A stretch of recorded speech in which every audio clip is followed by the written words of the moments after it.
Welcome to Samba Samba. Enjoy the video. You start by installing VSCode and a C compiler so you can build code locally. Once installed, add the compiler to your system path and run GCC version to confirm it works.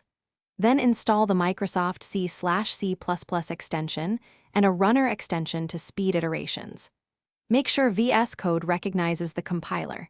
This lets the editor provide IntelliSense and diagnostics. You do these first, so later steps like debugging and tasks are seamless and predictable.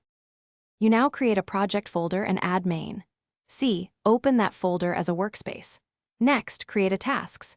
JSON that runs GCC go program main. CISO building is one keystroke. Configure C CPP properties. JSON to set include path and compiler path so IntelliSense finds headers and types. Once done, use the build task to compile and check errors in the problems panel. Make sure the task uses the same compiler options you will use for debugging to avoid mismatches. You finish by configuring launch.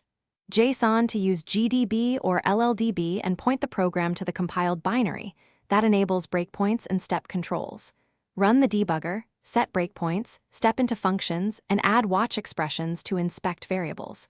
Once you understand how the run and debugger interact, create a VSCode workspace settings file to store tasks and debug configs.